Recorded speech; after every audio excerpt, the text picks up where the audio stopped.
members of the House, I welcome you to what is the 8th Grand Campus Tourney debate of the 177th session of the Literary and Scientific Society.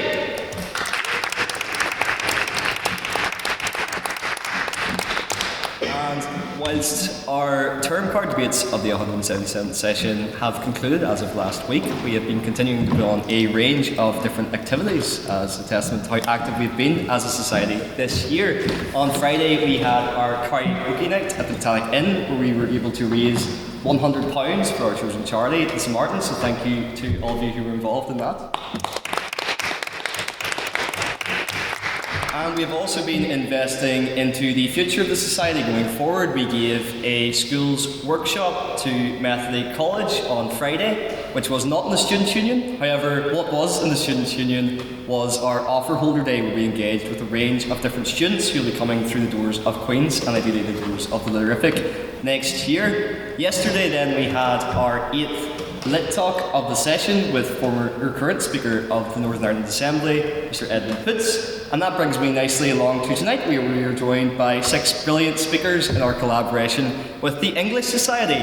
And the whole point of the Grand Campus Tourney is to bring more societies into the Literarific community. And as such, we are going to give you a taste of what our weekly meetings are like, to begin with President's Questions. This is your opportunity as members of the House to ask me, President, any question your mind can come up with, although there are 2 important caveats to that. There will be no questions about my politics, and no questions about my sex life, or lack thereof. So, do we have any President's questions tonight?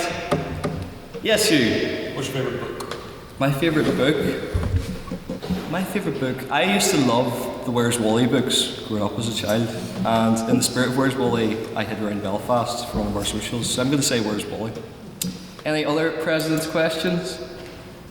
Yes, Luke. What did you have for breakfast this morning? So for breakfast this morning, usually I come up with really bad puns for the answer to this question, because it's a traditional question that's asked at the Literarific, and I was trying to come up with one related to the English Society, and I was thinking of maybe a pun that's a wordplay on a famous English playwright. And whilst I was eating my breakfast of green fruit, I just couldn't come up with anything to do with that, so I was enraged. And then it dawned on me, Shakespeare. Yes. And if you'd like more bad material on Shakespeare, I don't know if any of you guys saw, I don't know if anyone's seen Hamlet, but there's another film to do with Shakespeare coming out in cinemas soon about Shakespeare's wife, who wakes up after a 4-year coma from her wedding and then starts trying to assassinate people. It's called Quill Bill. Now, I've left this room like the end of Macbeth with that one. It was definitely worth me running all the way down to Holy Land Spar to buy a pair, which, funnily enough, living up to its name, I was not able to buy a single one. I had to buy a pair of them. That's probably a spine-tingling pun for you all, and you probably think I've lost the plot, so we shall move on with any other President's questions, if we have some. Yes, Zach? For starters, I appreciate the effort, because we eggs and ham have been low-hanging fruit. The actual question, I'll take no offence with regards to tonight, because the event hasn't happened yet, but which society this year is your favourite to collab with? Oh, that's a great question. I mean, if I was being purely political, I wouldn't pick it. But I would say my favourite society to collab with, and you will appreciate this, but the book talk debate was actually a really interesting debate. So I would say them, because I wasn't familiar with book talk until after the debate, and now I'm a lot more knowledgeable. And I think you guys will educate me a lot on fan fiction tonight with what's in store. So I'm going to say the book club. Any other President's questions? Did you see Hamlet? Did I see Hamlet? I did not. No. Would you recommend it? Yes. Okay, I shall see Yeah. Hamlet. You know, that's what's the great thing is about our meetings. Usually it ends up being a list of things that I should watch, or a list of songs I should listen to by the end of them, as recommendations from our members. Do I have any other President's questions? Going once? Yes, Zach? Did you see Wuthering Heights? I did not see Wuthering Heights, because I refuse to acknowledge it as the best Wuthering Heights adaptation, because as we all know, the best Wuthering Heights adaptation is by Kate Bush. Any other President's questions? Going once? Going twice. Well, then that moves us on very nicely to our private members' business, which is a chance for you, as members of the House, to bring up anything you've seen in the news recently, anything of particular interest to you would like to gauge the rest of the House's opinions on. So, do I have any private members' business? Yes, Beth? Speaking on Wuthering Heights, what do people think of the movie? Because personally, I've never read the book. So when I saw Jacob Elordi fingering Margot Robbie in the cinema, and then immediately Charlie XCX Blast, funniest thing I've seen all year, 10 out of 10 cinema, but if you were an English student, probably not. Thank you. What are our thoughts on Wuthering Heights? There you go, at least I know one plot point of it. Right? Yes, Zach? That's not a plot point. Read the book. Appropriately for I'd say the movie is actually closer to fan fiction than an actual adaptation. Thank you. Yes, Luke?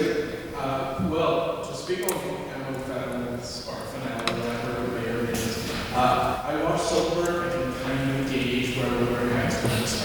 It's essentially just Silver with both of the guys. It's a heterosexual relationship with Will.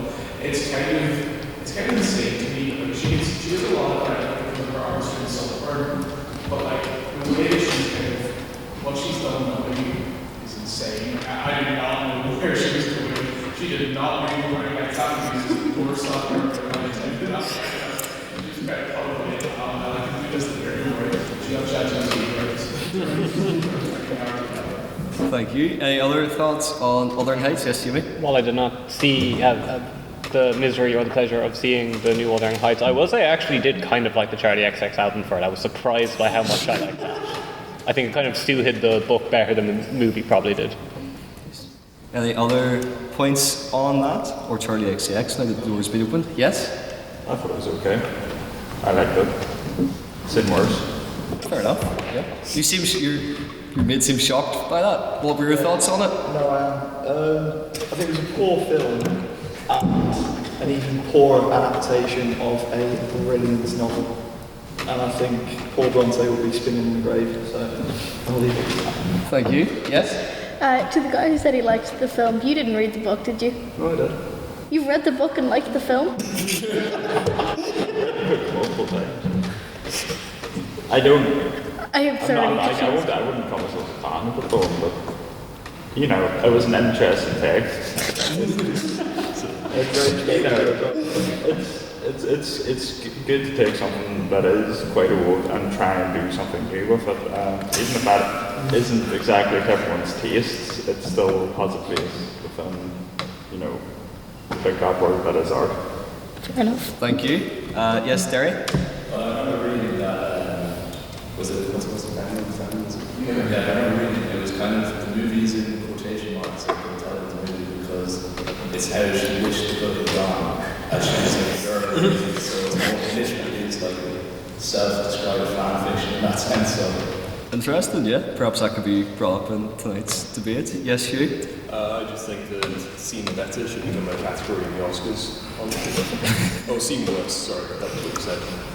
Well, I mean, I think that'll be an interesting medium between the Oscars and the Razzies, so perhaps you could get on to that. I've seen Worse, so it's good. Ray, did you have your hand up?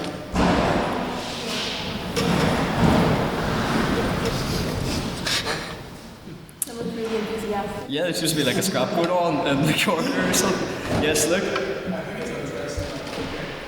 The one thing I think Wuthering Heights credit for is it is very, it grabs attention and we're still talking about it months later. But I think like, it's really important that we had a discussion about this a while ago and it was put me as something like this. And it was really interesting to hear from the student that it was negotiated here.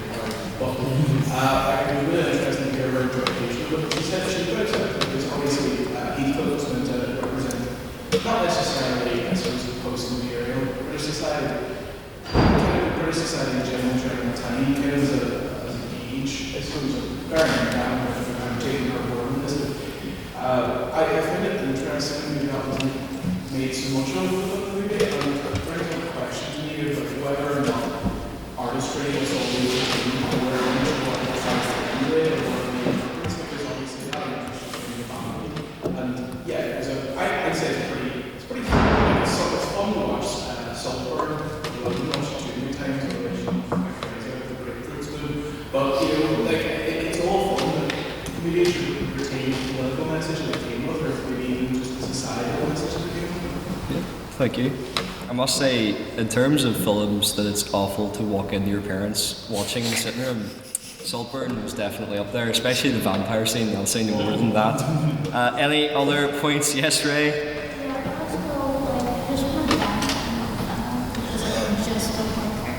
And I think you brought up Saltburn a little bit.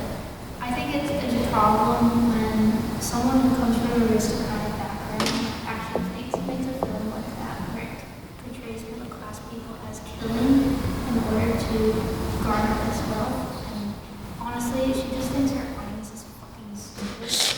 Like, it's worse than like an active person in this movie, where like, oh, we have to lay everything out at the end, because I think my audience is too stupid to understand how he actually did all of this. But I just hate her film. I just think she's a lazy writer.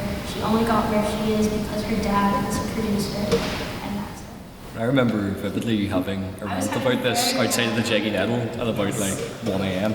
Yes, Luke? I just want to point out that it could be argued that in some ways Saltburn is another readaptation, reinterpretation of the book Right Hand Revisited by Emma Wall, around gets involved with the family and it comes to now refers to their son, then moves on to their brother, and essentially those ruins, I think, is the best way to describe how it goes. Saltburn, to an extent, and Wall in most of it. I think it's really interesting to watch her how they interpret these things. And she got away with the Saltburn, which she's not getting away with. Obviously, maybe she's over for a watch, as it were. Interesting. Yeah, go ahead. Like, her own original film that it was promised young people, which was good to be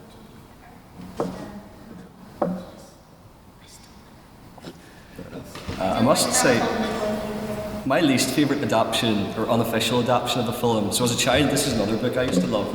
The Peter Rabbit books. My parents would read them to me all the time. And obviously I'm not going to talk about the Peter Rabbit adaptation because that's got James Corden in it. And any adaptation that's got James Corden in it has tended to not go great in my books. But my least favourite unofficial adaptation, so keeping in mind that my parents knew I loved Peter Rabbit, they thought, you know what would be a great film for young Daniel to watch? Who loves rabbits? Watership Down. Why don't we let him watch that? And that was perhaps one of the most traumatizing experiences I've had.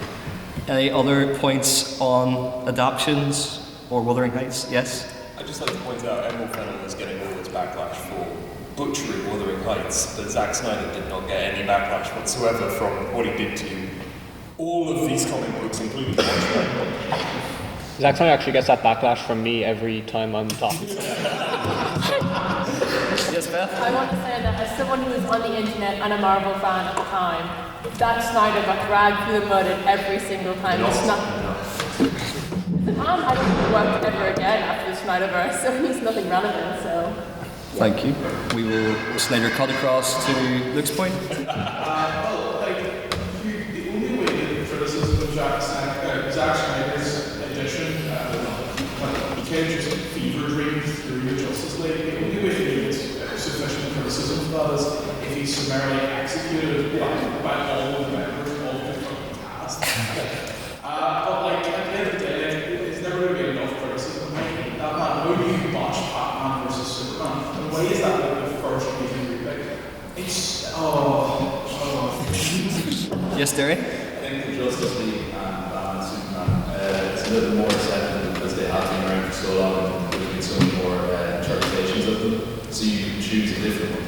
Whereas Watchmen was just an absolute disgrace. I mean, he takes a Rorschach and he just sees him and it's like, oh, he's really cool.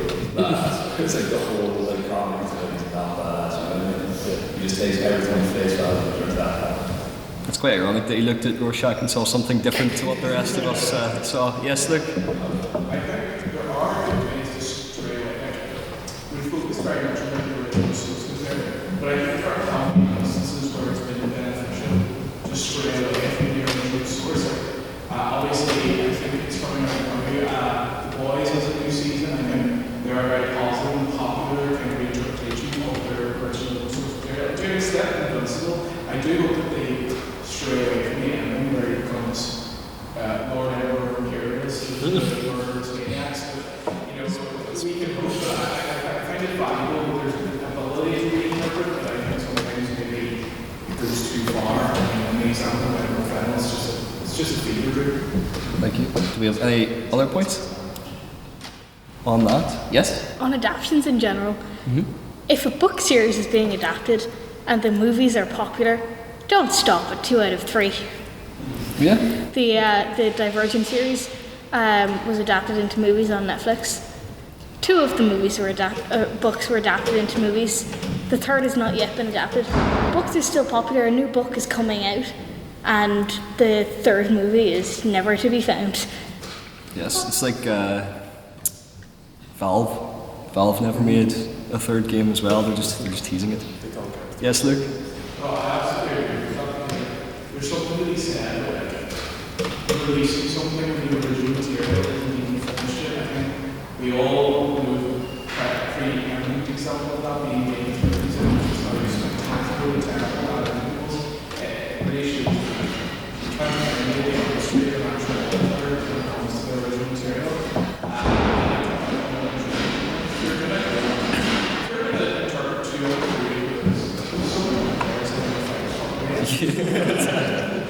Hardcore Wuthering Heights fans, I think, are in the corner going to blows. But anyway. No, but I think, yeah, it's certainly difficult to see why, because I think it would be easy to cast it right. You cannot, no one will dissuade you from the idea that George R. Martin used that show to film a strange and wonderful version of the ending you could imagine, and then go, right, well, I'm just not going to do that right movie. I'm just never going to, like, might never complete it this whole thing. I will resurrect that one. But it's really difficult to see why you would, really kind of try to reinterpret or even like preempt where an author's story is going. I think it's just a complete farce to try to make something either halfway or even just like completely reinterpret. Thank you. Any other points on that? I'll maybe take one more piece of private members' business if we have that.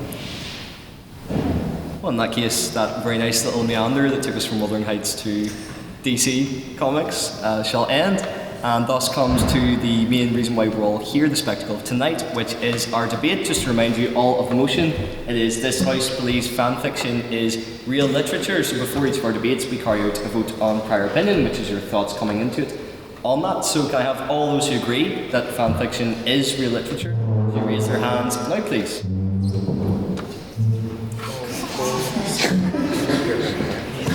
No, that's not a good one. 13? Yeah. Don't be Oh no, I think Becker, 14. Yep.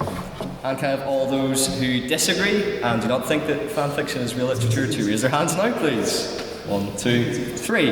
That is 3. Can you propose a vote to the House? What is your vote? To disbar the swearing. That's already been disbarred from Ash.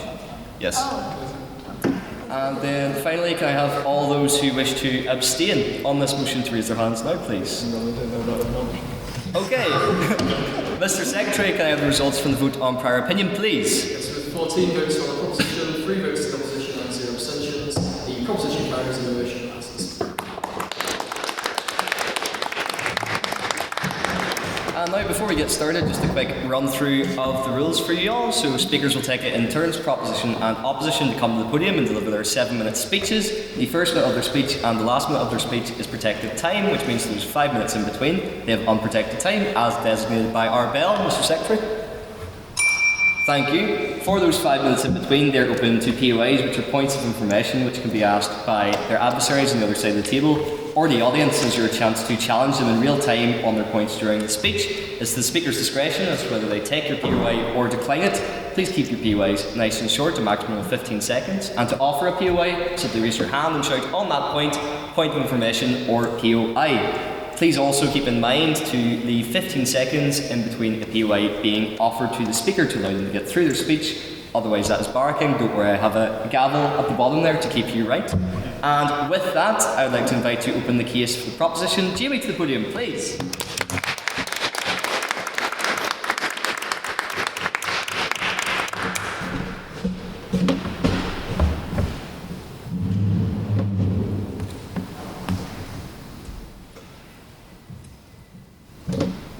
Good evening, everyone, and I want to thank the Literific for collaborating with my own society, the English Society, and thank you all for coming tonight. As I stand here before you all, a postgraduate student in literary studies, ready to defend fanfiction with all the vigour and heart that Philip Sidney and Percy Shelley once defended poetry. As you can imagine, my family is very proud. But why am I, of all people, waving the flag for fan fiction? Is it because the average archive of our own Steve Rogers, Tony Stark shipping fic leaves me more emotionally moved and satisfied than the arduous chore of David Copperfield? That may be true, but today my focus is not on slandering Charles Dickens. It's instead to reveal that the history of what has been considered great or canonical literature has been long peppered with unambiguous examples of fan fiction. Why not consider William Shakespeare's dark fic of the Norse myth Hamlet, replacing heroic story of Viking with an edgy, grimdark tragedy with an emo main character, arguably an early example of a Tumblr sexy man. Or maybe Milton's Paradise Lost, a fan rewrite of the Book of Genesis featuring Satan as a sympathetic villain. Even the vast expanded mythologies of Greece and Rome are made up of continuing fans making their own spins on the original stories, from Homer all the way to Margaret Atwood. But even in the last 2 years, the smash hit adaptation of the Broadway play Wicked, became a cultural phenomenon, which is obviously another rewrite of The Wizard of Oz. Because how are these great writers anything other than fans? Shakespeare, Milton, Austen, these are lovers of literature. They have passion. They see the existing body of literature is made to be developed and expanded upon, and in some ways even corrected. I imagine J.R.R. Tolkien airing out all his frustrations on how Macbeth cheated on the prophecy of walking woods with his creation of the Ents in The Lord of the Rings. In the same way, I would imagine the passion motivating your average rewrite of the Game of Thrones ending. And let's be honest, don't we all find the Iliad way more compelling under the interpreting Achilles and Patroclus' gay lovers? It's clear the notion of fan fiction extends far beyond our popular conceptions. But I also think it's beyond valuable and worthy piece of literature, it's actually important and noble, dare I say. Because developing these ideas, expanding them, and sometimes rewriting them can have worked to diversify and develop more international and widespread audiences. Take the numerous creations of the development on the Cthulhu mythos, which has sought to disentangle cosmic horror from the apparent racism of H.P. Lovecraft. Or certain feminist rewrites of classic texts, such as White Sargasso Sea, of its own story of the mad woman in the attic. Yes? So you talked about the feminist perspective is transforming into people more powerful or not powerful, to include other groups and everything, but what about those fan fictions that are intrinsically dangerous, that talk about rape and non-consensual sex? Well, I think in those cases, I'm considering fan fiction as an idea of itself. I think that, I'm develop this further, but there are obviously going to be bad versions of fan fiction. That does not speak to what makes the whole breadth of fan fiction literature or not. But I hope that no one will accuse me of diminishing these classics, but I'm actually arguing the opposite. Fan fiction writing not only has historical precedent, it's a key aspect of the literary theory of intertextuality. Popularized by critics, literary critics like Julia Kristeva and Roland Barthes in the 1960s and 70s, the intertextuality speaks to break down the boundaries between how these authoritative views of viewing the texts and the literary canon. No text or work truly exists on its own. All works contain traces of other texts that have informed their writers' constructions of them and their readers' understanding of them. Even the most absurd and nonsensical installments of the Super Hulock craze in Tumblr in the early 2010s can be included in this. Even though the quality and, in some degrees, the content of some of these fan fictions do leave a bit to be desired, it does not change the fact that the art of writing it is age-old and timeless. They are made from the deepest and most honest degree of unrestrained and unashamed passion. It does not disrespect or diminish the quality of literary canon.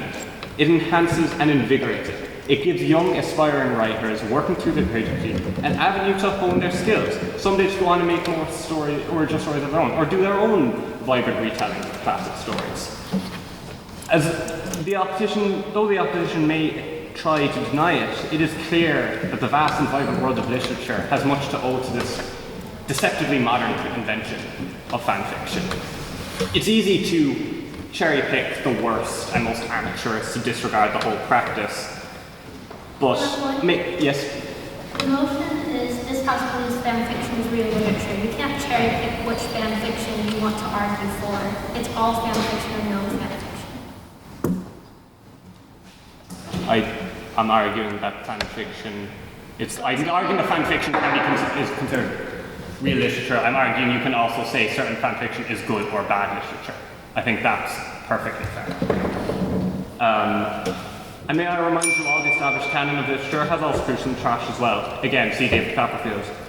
Call it good or bad, but it is literature. And literature varies in both quality and taste.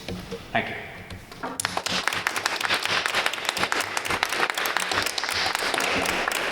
Thank you, Jimmy, for that very fine speech. I now like to call William and Zach to open the case of the opposition.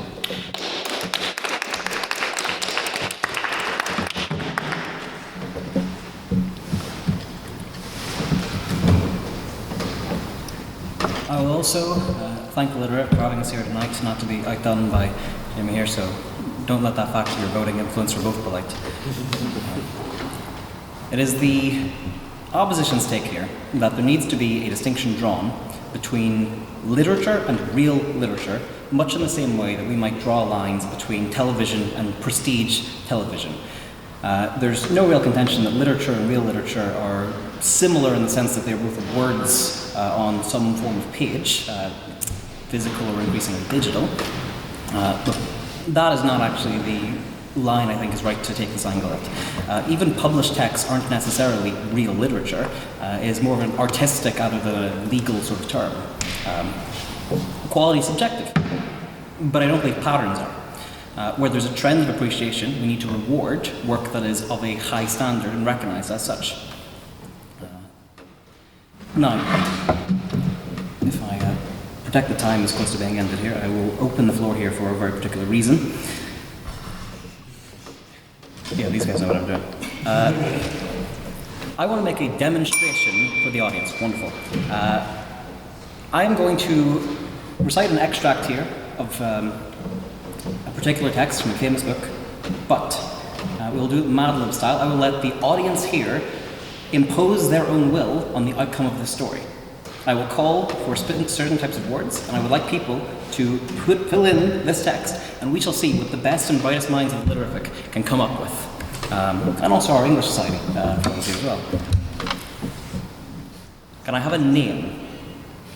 Martin. Martin. Great. Can I have, this is an awkward one, plural time period? Regency. Regency. Okay. Can I have an adjective?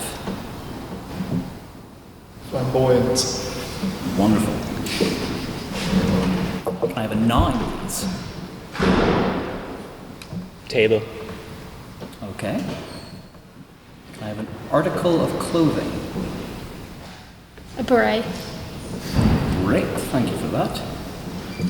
Can I have a location? Boston. Boston.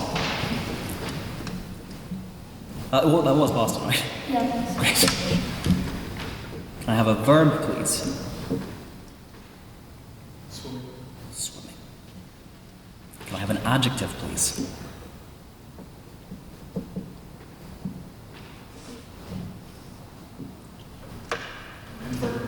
Invertebrate.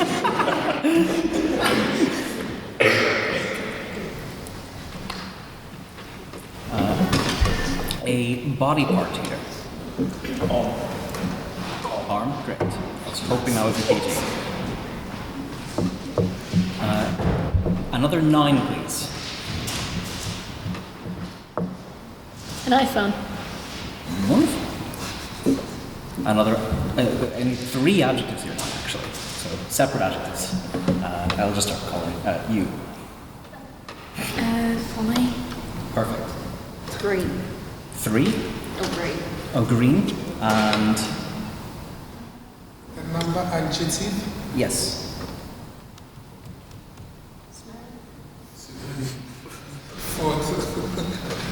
What was that, sorry? Fourth. Sure.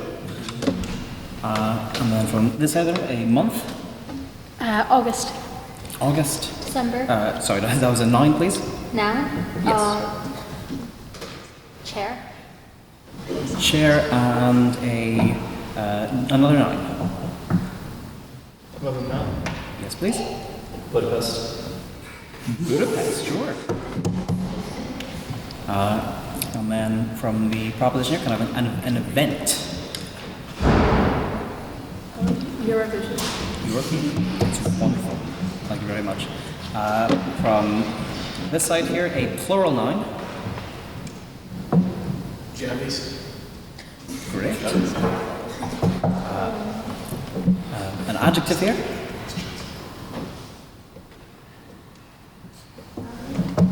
What was it, sorry? Running. Great. A place. France. Wonderful. A plural 9.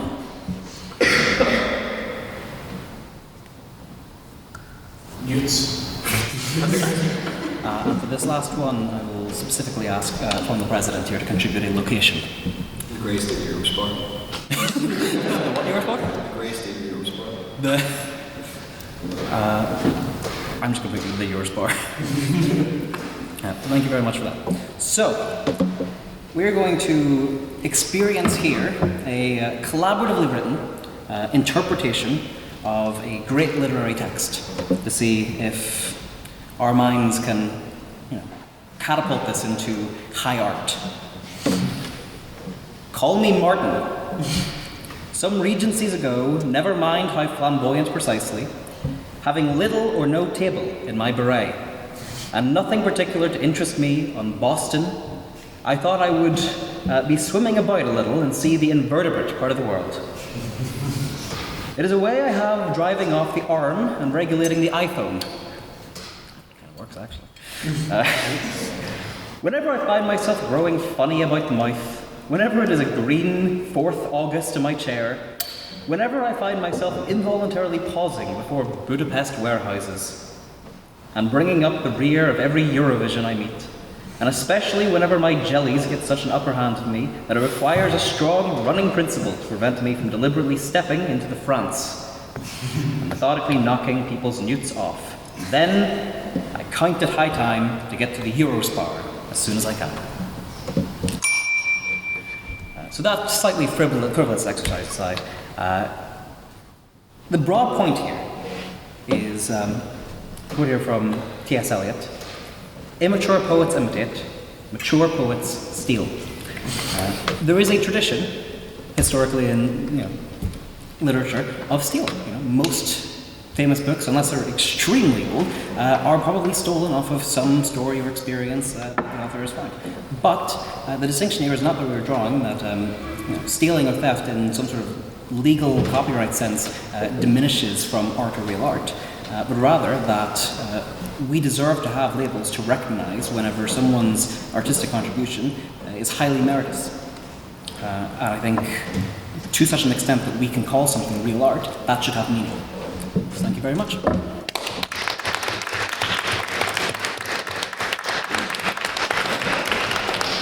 Thank you, Zach, for that very fine speech. I'd now like to call the second proposition. William to the podium, please.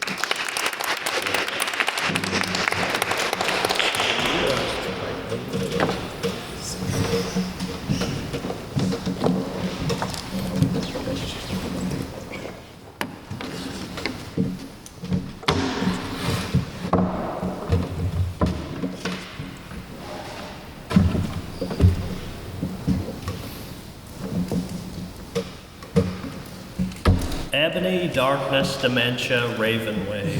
The protagonist of the 2007 fanfiction My Immortal, a seminal piece in the historiography of the franchise known as Harry Potter. My Immortal is the truest essence of what makes fanfiction art in a way that only fanfiction can be.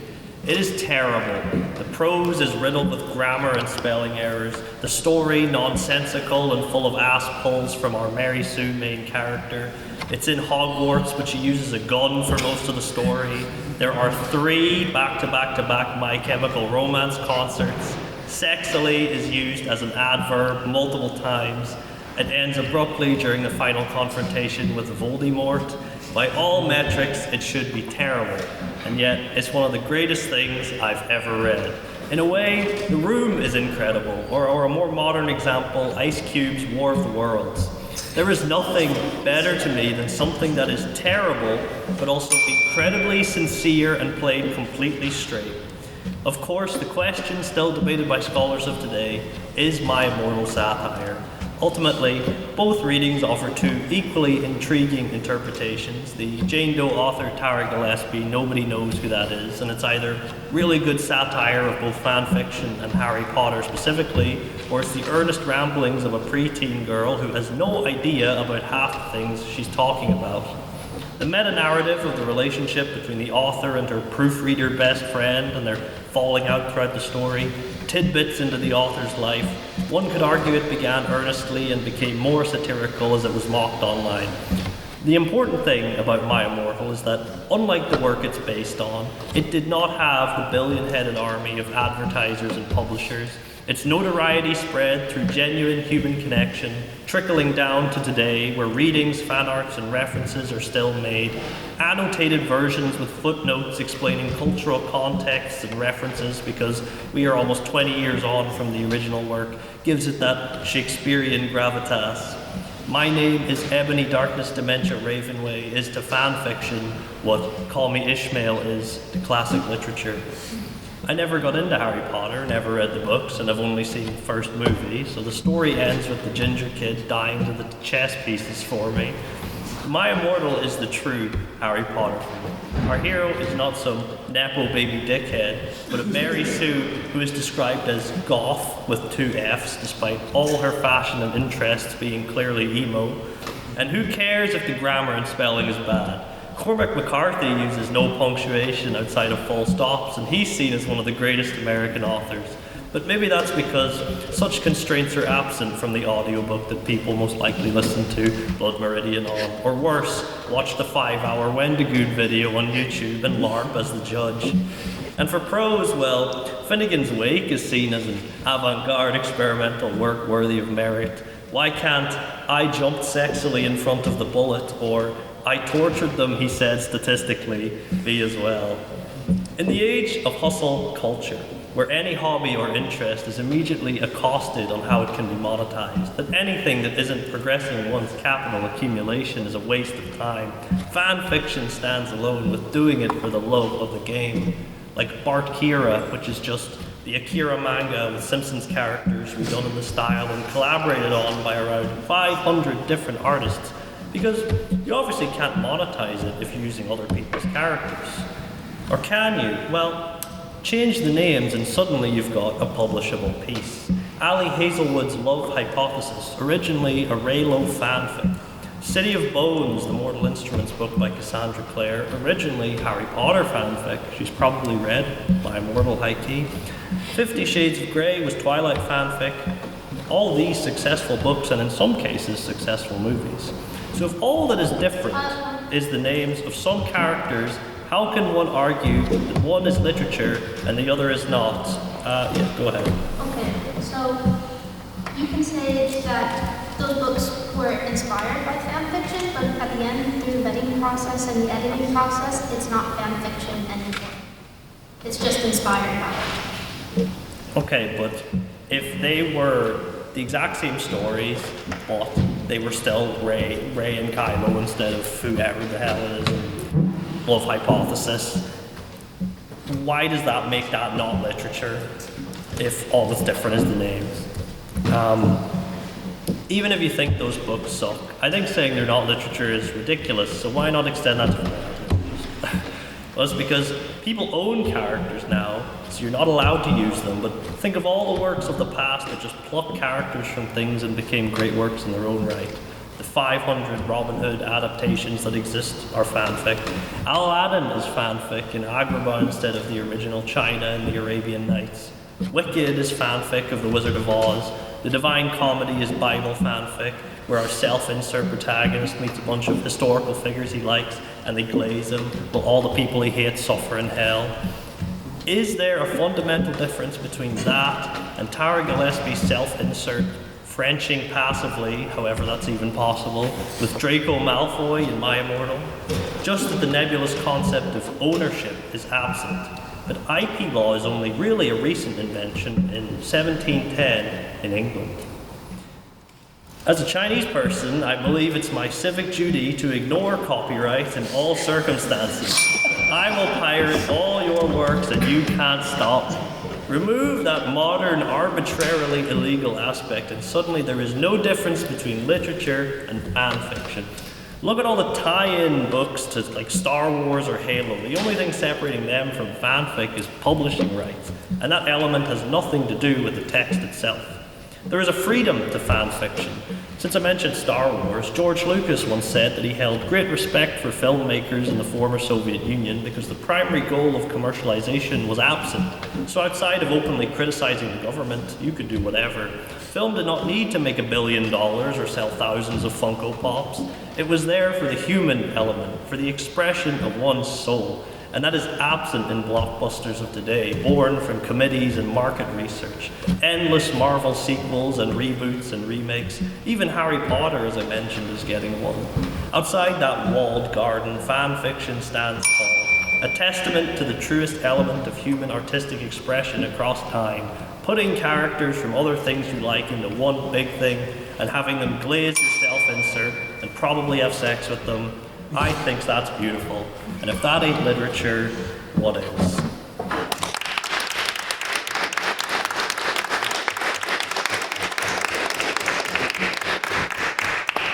Thank you, William, for that very fine speech. And now to continue the case of the opposition. Go Hugh to the podium, please.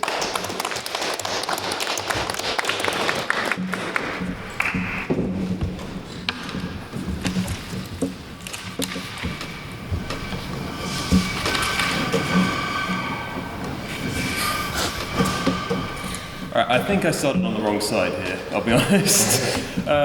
Quite frankly, I do agree that fanfiction is a very important part of writing, but something shouldn't be literature just by the grace of it being written down, I think. Literature is a very niche part of all writing, I think.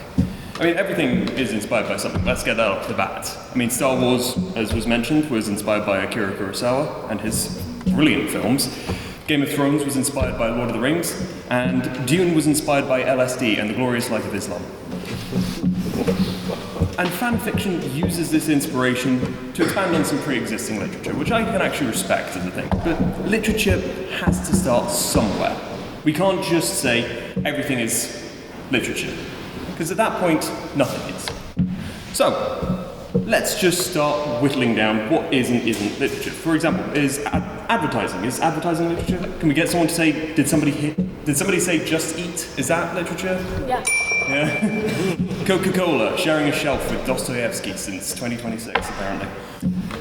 But if we relax these definitions, we very quickly come across a fictionalization of the most important topics. We still don't know how many people fought in the Battle of Hastings or Stamford Bridge, for example, because of these fictionalized versions of history. We lose bits of our own history through doing this. I mean, literature is absolutely a form of history. It is a snapshot into the ideals held by the people of the time. POI. Wuthering Heights is a brilliant dissection. Let's just start off with that. I'm sorry, I've got too much and I genuinely don't know how long this will last. So. Wuthering Heights is a brilliant dissection of classism and racism of the era. Emily Bronte genuinely went through these things and she wrote about it, and we now have a very decent, albeit fictionalized version of ideas at the time. And Emerald Fennell then turned it into a masturbatory kink flick. I don't think that's exactly a great way to address our modern sensibilities. It's not even close, and it's not even close to the original, so it's a bad version of it. And then we've got Anna Karenina, which is a deep introspection of the inner workings of Russian aristocracy at the time. But would we ever consider turning it into something about, turning an abusive relationship into a weird BDSM relationship, which Emerald Fennell did? I still don't get that. mean, the simple grace of it being fan fiction should not completely divorce it from the possibility of being called literature. I think that would be ridiculous. But I don't think that we should automatically ascribe value to something by the grace of it being written down. I mean, 50 Shades of Grey, that is the ultimate example of a fan fiction that went incredibly well. But just by the grace of 50 Shades doing well doesn't mean that every single fiction on AO3 should also be kept in libraries around the world. I mean, quite frankly, a decent amount of fan fiction is just smut as well. I mean, do you think Leonardo da Vinci painted the Sistine Chapel one-handed? I mean, your wank bank should not be sharing shelves with genuine works of literature, I think. That's all. I mean, we drag George R. R. Martin constantly for typing one-handed. So why should we let other people get away with it? Sure. So a lot of fan fiction isn't just about the song. It's also my favorite comment of our one is bad. There's a lot of experience and engage with the story that like maybe didn't actually cater to them. Like I'm sure the engagement you get from writing fan fiction like that, I'm sure that has a step by.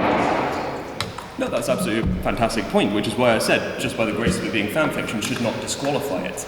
It's just, if we say all fan fiction should be considered literature, or real literature, you've immediately run into a problem, which is effectively just smut everywhere. And I'm not saying that all fan fiction is smut, just a very good portion of it is. I mean, good God, have you seen it? I mean, I think that the best way for us to figure out what is and isn't true literature is by genuinely using our own sensibilities, our own understandings, and our own intelligence to figure it out. Separate the wheat from the chaff through our own critical thought and our own understanding. POI? Sure, why not? Does that not just reinforce a lot of hierarchical considerations on the idea of the literary canon, which is historically... When did I say that one person's opinion is worth more than someone else's? I've said that you should use your own sensibilities to determine what is and isn't literature. I mean, the good book, one second, I hid it here earlier. The good book, Dune, by Frank Herbert, in it says, once men turned their thinking over to the machines in the hope that this would set them free, but that only permitted other men with machines to enslave them. The good book suggests, let's get the picture there. Thank you. The good book there suggests that we should do our own thinking, and that is the true form that we can then enjoy literature through. I mean, our critical thought as readers is what really makes a book good. That is what makes these works of literature worth reading. It is the fact that they make you think. And a lot of the time, fan fiction, there are good examples that make you think, that make you truly try to evaluate, is it worth your time? And then there are other ones which are just about shagging Harry Potter in a cupboard. It's not exactly... it is using your own discretion to separate the wheat from the chaff. I mean, for example, I don't think many people would consider After a fanfiction in which a girl gets sold to One Direction to be considered exactly the highest brow literature.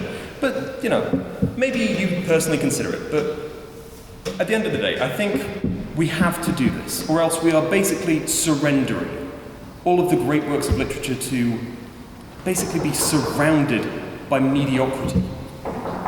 And we should ourselves hold ourselves to the higher standards, do the thinking, do the critical thought, otherwise we're basically just letting the MCU run everything. And no one wants that. So thank you for your time.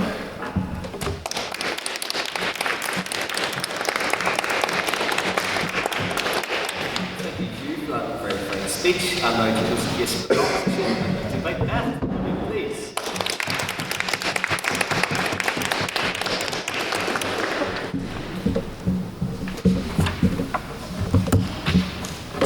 Sorry guys, I always have to set my sheet ups.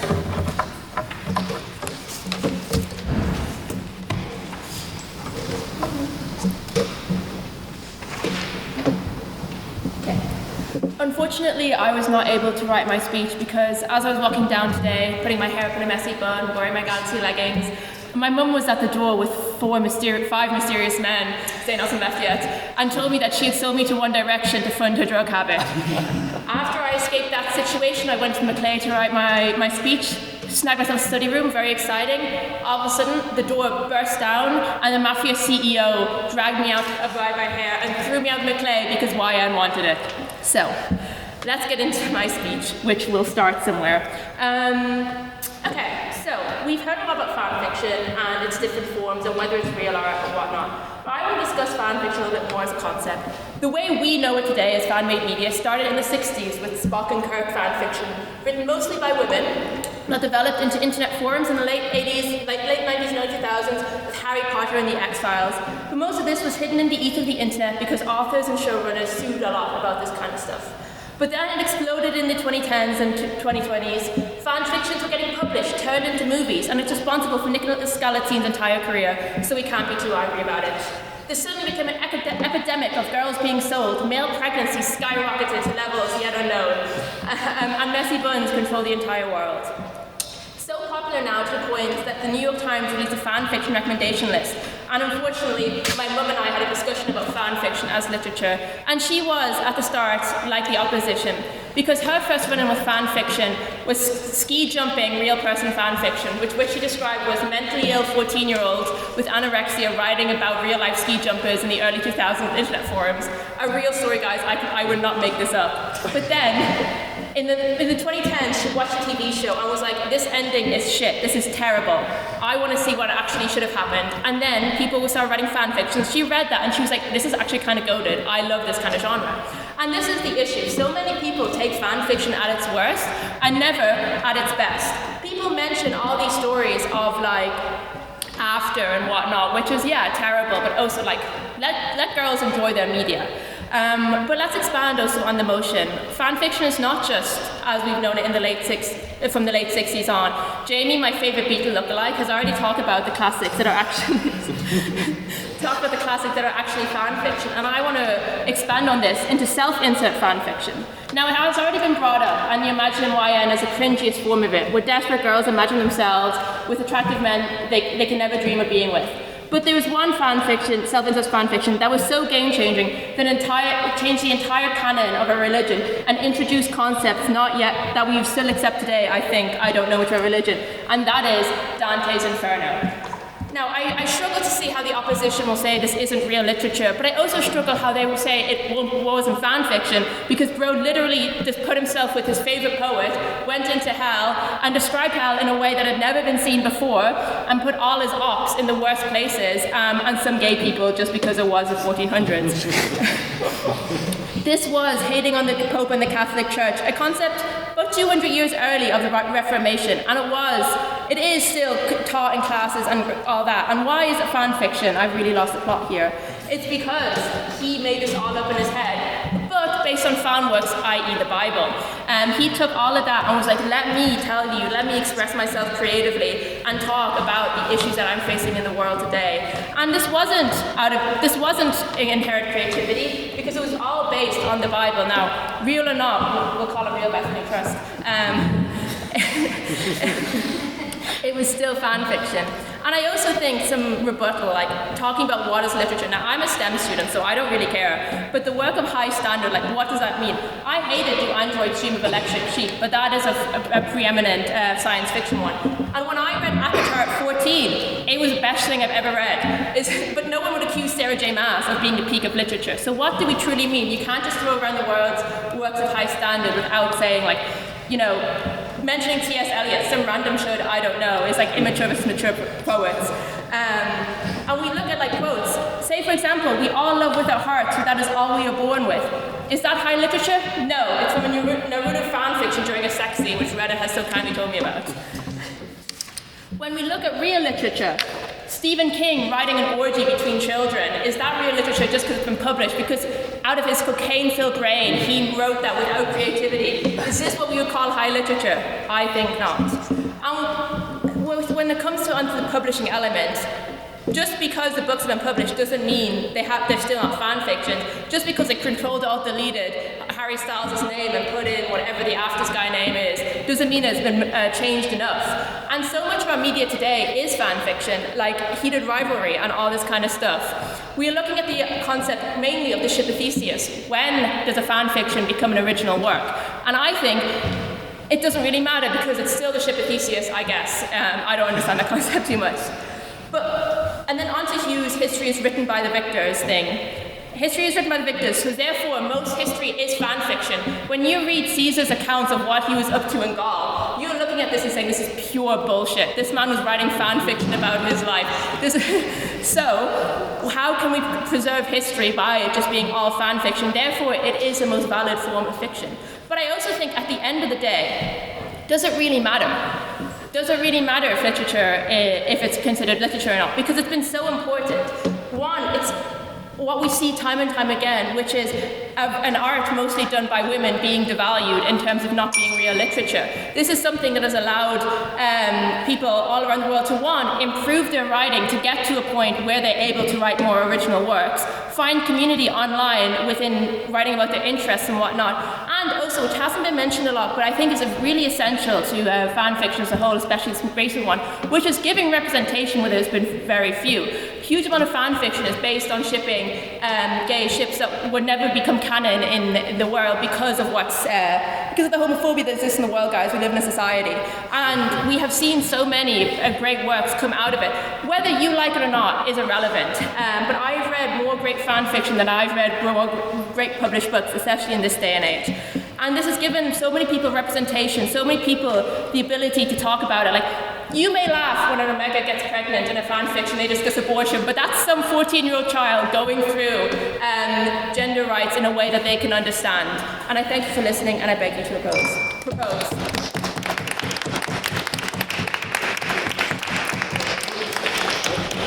Thank you, Beth, for that very fine speech, and that includes the case of the opposition, as a whole. I'd like to invite Ray to the podium, please.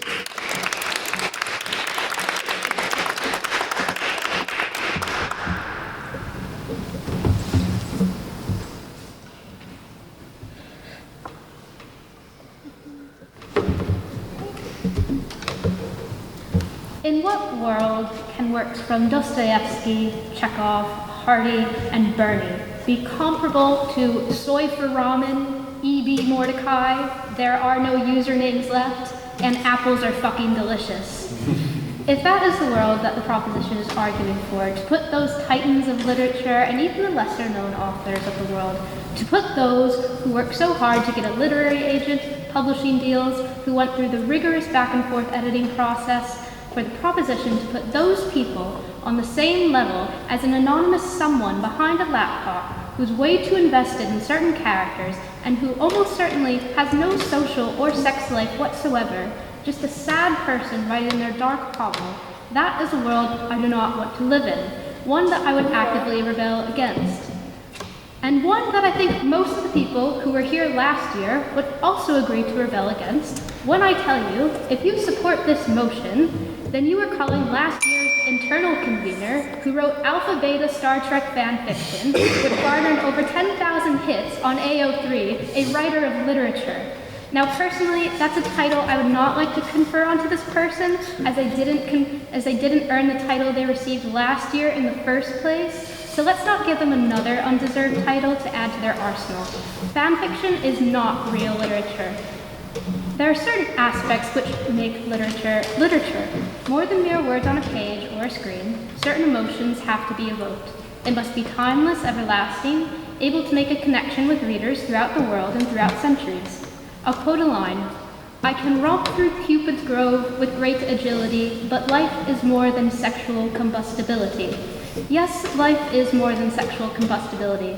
There are suffering, hope, loss, love, struggle, anxiety, triumph, and all other matter of emotions that are universal experiences. Does fan fiction really encompass all of these? Remember the wording of the motion. This house believes fan fiction is real literature. It does not just say fan fiction which is over 100,000 words or has certain tropes. It encompasses all of fan fiction, everything that is in AO3 or Wattpad. All of the non-rated pieces, because explicit doesn't even begin to cover it. Alpha, Beta, Omega, rape, non-consensual, underage, submission, stalking, harassment, mutilation, murder, and dead dove do not eat. Fan fiction is riddled and almost expected to have these characteristics. Yes, there are general audience and teen-rated pieces, but they have nowhere near the amount of traction that mature, explicit, and non-rated fics receive. Why is that? Sexual combustibility. People who start reading fan fiction may go into it seeking closure or wanting to continue the storyline of a show which was cancelled too early for their liking, or they were just left dissatisfied at the official ending. However, it becomes like a drug, an obsession. Oh, it's not over, I can keep reading this, and this show or film will still exist for me. And with that obsessive aspect, it becomes something darker over time, something more sexual, so they move on to more mature works, which are more popular. Whatever the reason, no thank you, no thank you. Writers of these fics are incentivized to create works that are mature, explicit, not rated, and more shocking in order to gain traction in the community and outside it. This is exactly what happened with one very well-known fic, Head Over Feet, which second prop speaker spoke about and I will touch on later. With writers incentivized to write under those ratings and the tropes that I laid out earlier, first, it is dangerous, considering there are no age checks on these websites, and second, it shows some interesting parallels between the porn industry, which has consistently demeaned women and led to a rise of men treating women as purely sexual objects to be abused. Fanfiction overall is a written form of porn. And while fanfiction writers are predominantly made up of women, the content is still dangerous with the tropes that are predominantly featured, even if it is written by a woman. So for the proposition to lay the opposition case as devaluing women is not only ludicrous, but ignorant and an all-out falsehood. While I digress that it is possible to be confused given the history of the literarific and the behavior of certain members this year, assuredly this is in no way makes up any part of opposition bench's argument. Now let me go back to the fic I mentioned previously, Head Over Feet. If you did some research, as William did before tonight, or if you take an interest in the fanfiction community, you will know what this is. A Star Wars fanfiction, which focuses on the relationship between Kylo Ren and Rey. What makes this fanfiction different from others, it became so popular on AO3 that it was picked up by Hachette, a publisher imprint of Penguin Random House. But was it picked up sight unseen and published without any deviations from the original work posted on AO3? Of course not, that would be ludicrous. Once a work, in this case, Head Over Feet, goes through certain processes, such as an author getting a literary agent, fighting for a publishing deal, going through rigorous back and forth editing and rewrites, it ultimately is not what it started out as. A piece of literature can be inspired by fanfiction, such as the love hypothesis was by Head Over Feet, but fanfiction cannot be literature. Similarly, how porn cannot truly be a film. Take Caligula. Its unedited version, which unfortunately I decided to watch on movie one night, is just 3-hour-long gratuitous sex romp, which is worse than American Psycho. And it left one of its stars, the famed Helen Mirren, disturbed by the scenes and uncomfortable on set, stating she never wanted to see or hear about it again. Now, who produced this film? None other than the founder of Penthouse magazine. So a self-funded film with no studio behind it because it was not palatable to the public, in fact was labeled a danger to the public by the government. There's a reason why porn isn't shown in cinemas outside of Reno, Nevada. First, it's fucking disgusting, and second, it is inappropriate. The same goes for literature. Fanfiction, the written version of porn, must go through the editing processes I laid out above in order to be considered as real literature. Yes, you can still have sex and certain tropes that are present. One book that comes to mind is Lolita, but the whole book is not sex or leering at an underage girl, but also an intrusive thought into the psyche of a man struggling with himself. Personally, I've read the book, hate it so much, but nevertheless, it is a piece of literature. Although as first speaker on Prop said, you can have bad and good literature. This is hopefully bad literature in the eyes of the room, I hope so, but nevertheless, it is literature. Same goes for Inferno, as Proposition has mentioned, because of the processes it went through, because of the editing, because of the emotion, because of its timeliness. We're not advocating for an exclusion of fan fiction, we just argue that it is not literature.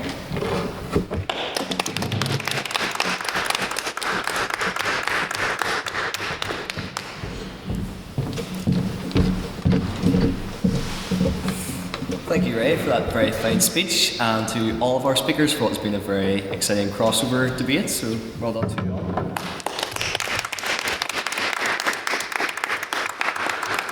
But the story is not quite over yet as we enter our final chapter of questions from the House. This is your chance as members of the House to question one side or the other, perhaps in an argument you felt could have been expanded upon more, or something you would like to heard in this debate. So, do we have any questions for our proposition speakers first? Yes, Luke. Well, I really just want to get your kind of take on this because we've heard a lot about there's a kind of imaginary project between what is real and what isn't. I know this quote off by heart. I love one that I love you. What else matters in the entire earth? And I'll read you. Nine seasons coming home from road trips to London, with summers with a boyfriend and travel with a family to Wales. I want to make you home here after every road day. I'll be in time in Roy, which I can. I want to love you. What is the difference between those two quotes? One of them started out as a Steve Rogers and Bucky Barnes fan fiction, and the other one was Giovanni's room. Like, ladies and gentlemen, there is no. I just want to know why do we see this kind of commentary, and why is there a line there? It's very obvious that although there's a kind of pattern today, that fan fiction is exactly one thing. What do you say? There is kind of a level of literature there, or certainly it's an appreciation of healthy relationships and come back to fan fiction and literature. What is the line? Can you elucidate that for us? Thank you, Luke. Someone from the proposition to respond. I think, I probably didn't get this too much into my speech because it was the very last minute. So I don't necessarily think there is a line between fan fiction and real literature, because I think the idea of policing what is real literature and what isn't real literature historically has just led to the exclusion of everyone that isn't a straight white man. And I also think what we're looking at, and this is me kind of being a STEM student, is just like the skewing of results, because anybody who submitted a bad book to a publisher just won't get published, but everybody can just publish a bad fan fiction online. And I think to take, as I said in my speech, fan fiction at its worst and not fan fiction at its best, and then on the other flip side, take published real literature at its best and not at its worst. Because I've read, if we're taking anything that's problematic can't be allowed and shouldn't be called real literature, have you read a classic? Have you read those classics where they just hate on women for X many pages in a book, say some insane stuff about people of colour, all this kind of thing? I think when you start drawing lines on what is real, what is high class and what isn't, I think this is where you get really into a problem. And I also think, as you said, there's such blurry distinctions and such blurry lines. If you write, you write, and you don't have to be professional at it, but you can. I think there's a value in letting people practice and try out and get feedback online before you get traditionally published. But I don't think that being a slave to capitalism is how you get art to be perfectly valued. So yeah. Thank you, Beth. A rebuttal from the opposition. I actually approve of the formats of most published fan fiction works, as in everyone can publish it if there's a wanted onto any website and get feedback. I approve of all that. In terms of the actual barrier between literature and fan fiction, good point. I think that is entirely up to you as an individual. It is entirely dependent on whether you think. I think it is just you as an individual reader have the responsibility to determine what you think of a piece of work. And as that responsibility goes, that is part and parcel of what makes literature great. That ability to read something, analyse it, and honestly say, I think that was a good thing to read. And that, I would say, is the barrier between literature and non-literature. It is the ability to properly digest a book, or any fan fiction, and evaluate a successful piece, such as good prose, good writing, grammar, Cormac McCarthy. But it is all those things combined, and your own opinion and thoughts that determine what is literature and what isn't. And I think if you haven't read it, you shouldn't really. You'll say, I don't think it's worth as much as someone who has read it as a work. For example, I have not read much Charlotte Bronte, and I'm sure people in this room have, and I'm willing to say, Charlotte Bronte, if you have an opinion on it, yours is worth more than mine if you've read it. That's simple, I think. But, I would say that's the difference. Thank you, Hugh. And now do we have a question for the opposition? Yes. The point was made that to class something as literature, it needs to go through all the many thousand steps of being published by a big publishing house, because it needs to be edited and go through legal processes and literary agent, and to be literature you have to work to earn all of those steps. But that is in a couple of sentences delegitimizing all of the works that have been published independently and published before all of these, quite frankly, capitalist and like just money earning steps were put in the way. And a lot of fan fiction have editors. Sure, a lot of them are amateurs or friends, but they are still being edited or reviewed or going through other processes than just directly up online after the first write. Thank you. Someone from the opposition? I'd say I wasn't discounting people who self-publish, because obviously they still have to go through this process as well. But I think from the way from the fan fictions that I've written and everything, compared to, say, a modern novel or a modern book, or even like nowhere near the same scale, literary-wise. I guess what I'm arguing is that it doesn't become a piece of literature until it has that publishing scale. Personally, I don't think you can write. Okay, that's great. Like I write, I would call what I write literature because it hasn't been. I think what it has to be timeless. It has to be accepted. It has to have that certain type of emotion. I think that's what you look at when you look at books or novels or not. And that's what I think. Thank you, Ray. A response from the proposition? Well, yeah, I think that it's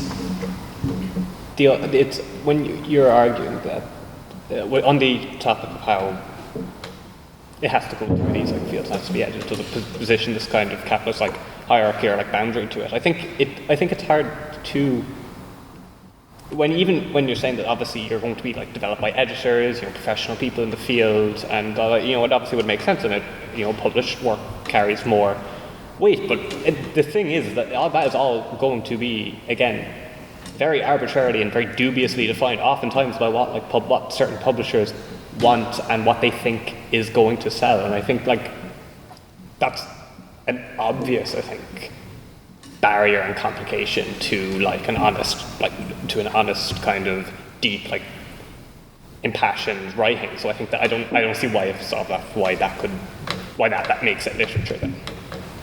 Thank you, Jimmy. And now finally we will have an abstaining question. So this is a question put evenly to both the proposition and the opposition. If your question starts with, well, this one applies to the proposition or the opposition, then in a line that wouldn't look out of place in a work of fan fiction, you will feel the wrath of my gavel. So, do we have any abstaining questions? Yes, Derry. It was just interesting the way that the actual contents of the fan fiction was used, disregarded or regarded as literature. And I just want to ask on both sides if that is the case, and maybe we deal with novels or books that generally would be regarded as literature in classes that do contain these more mature, sexual or violent themes such as blood meridian or copper garnish, things like that. So. Thank you. We'll start with the proposition. I think I can. Yeah, so I think it's a weird and arbitrary line to talk about it because, as books do, they have content warnings being this is for mature readers only. It's also on fan fiction as it talks. Dead dove do not eat means it's from a TV show, Arrested Development, where there's dead dove do not eat. He opens the bag and there's a dead dove in it. So it's to tell the readers this is what is happening, this is what to expect. So there is some sort of policing on fan fiction as well, as in if a 14-year-old child is on AO3, that's a parental issue rather than the fan fiction writer's issue. But I think to police based on content, back in the day, two people holding hands was very scandalous. So to hold each book to the standards of society today based on if they're valuable or not. And also some fan fiction is crazy. I've seen some stuff in my day. I've also seen some stuff in my day in Waterstones. By what they have. So I think it's kind of, an arbitrary line to draw on what you personally find acceptable. And there's also things of we talked about Lolita, and a lot of fan fiction is used by people who survived sexual assault to kind of delve through their emotions. And I think to discredit that because someone might be uncomfortable with that, I think does cause an issue. So there is issues. I think anything used to discredit fan fiction can equally be used to discredit published fiction, and I think drawing a line is just so arbitrary and doesn't lead to anything productive. I don't think it's worth doing so. Yeah. Thank you, Beth. A response from the opposition? Well, people are fans of literature because of a simple principle that they believe words have meaning. So you have to interrogate what the meaning of the words is. I think it's a great example to bring up sort of traditional, the image or concept of fan fiction as romantic slop essentially, or sexual slop, versus other texts that cover those themes perhaps in a more mature or nuanced way. People will take different meanings from either of those contexts. I think that's part of the boundary that we're trying to say there.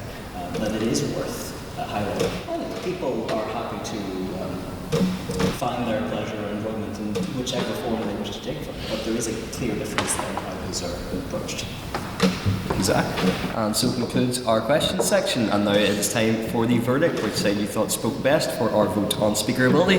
Just to give a reminder to everyone in the audience, this is not which side you personally agree with the most, but this is which side you thought spoke best based on the metrics of their presentation, rhetoric, argument, teamwork and engagement. So, can I have all those who would like to vote for the proposition on the vote on speaker ability to raise their hands now, please?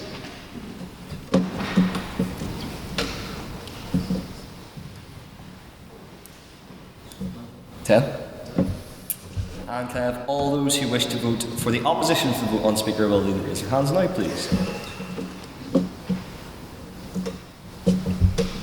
Yes, and finally, can I have all those who wish to abstain from the vote on speaker ability to raise their hands now, please? 1. Mr. Secretary, can I have the results from the vote on speaker ability, please? Yes, with 10 votes for the proposition, 6 votes for the opposition, and 1 abstention, the proposition carries and the motion passes.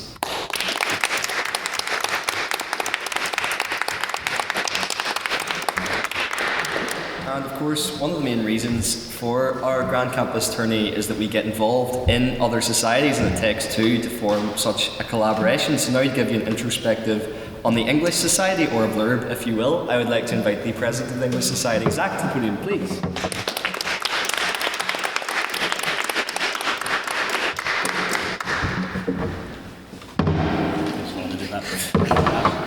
The English Society, we're a general sort of catch-all social society for anyone who's interested in like prose or poetry. So we do take fan fiction people, absolutely. Definitely makes it a activity, I imagine. Generally, so as an example, tomorrow night we have a poetry and fights event. That is our main flagship event. There'll definitely be more of that in the new semester. But that's, you open mic, you get up, you read poetry, you might get a free pint out of it, or you just come along and listen to other people's poetry or absolute nonsense. I don't think I've ever read an actual poem there. Usually I recite like song lyrics until people get what the bit is. That's a general idea of the vibe of what we're at. So please give it a check out whenever you come.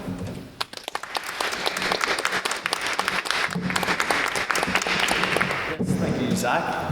Now that you're all here, I'd like to extend an open invitation to all the exciting events that we've got coming up as a society as well. So, Lyrific was founded in 1850, and we've talked a lot about books during this debate. We have our very own book launch happening tomorrow night at the McMurdy Hall at 7 p.m, and we would love for all of you to be there. Then on Thursday, after the English Society has set the bar pretty high, we're doing a collaboration with the Bar Society on the motion, "This House believes accessibility at the bar is improving." So if you'd like to come along to that, should be a good debate and some of the future barristers of this island, then please make sure to join us. Then next week we have a lit talk with former Speaker of the House for the NI Assembly, Alex Maskey, which will be on the 28th, which is a Tuesday I believe. And then on Wednesday, the 29th, we're doing a collaboration with the Motorsports Society on the motion, "This House believes F1 is the greatest sport of all time." We actually still have a position on the proposition for that one, so if you're interested, please give me a shout, but it would be great to have you all there. And with that, I would like to end, as we're doing a collab with the English Society, with a poem. So, if to set up the room, if I could have council stay for our speaker photograph, if you'd all like to come this way. And whether you'd like to join us at the Students' Union or go to the Maclay, I hope you all enjoy the rest of your day, and I'm proud to call this meeting adjourned.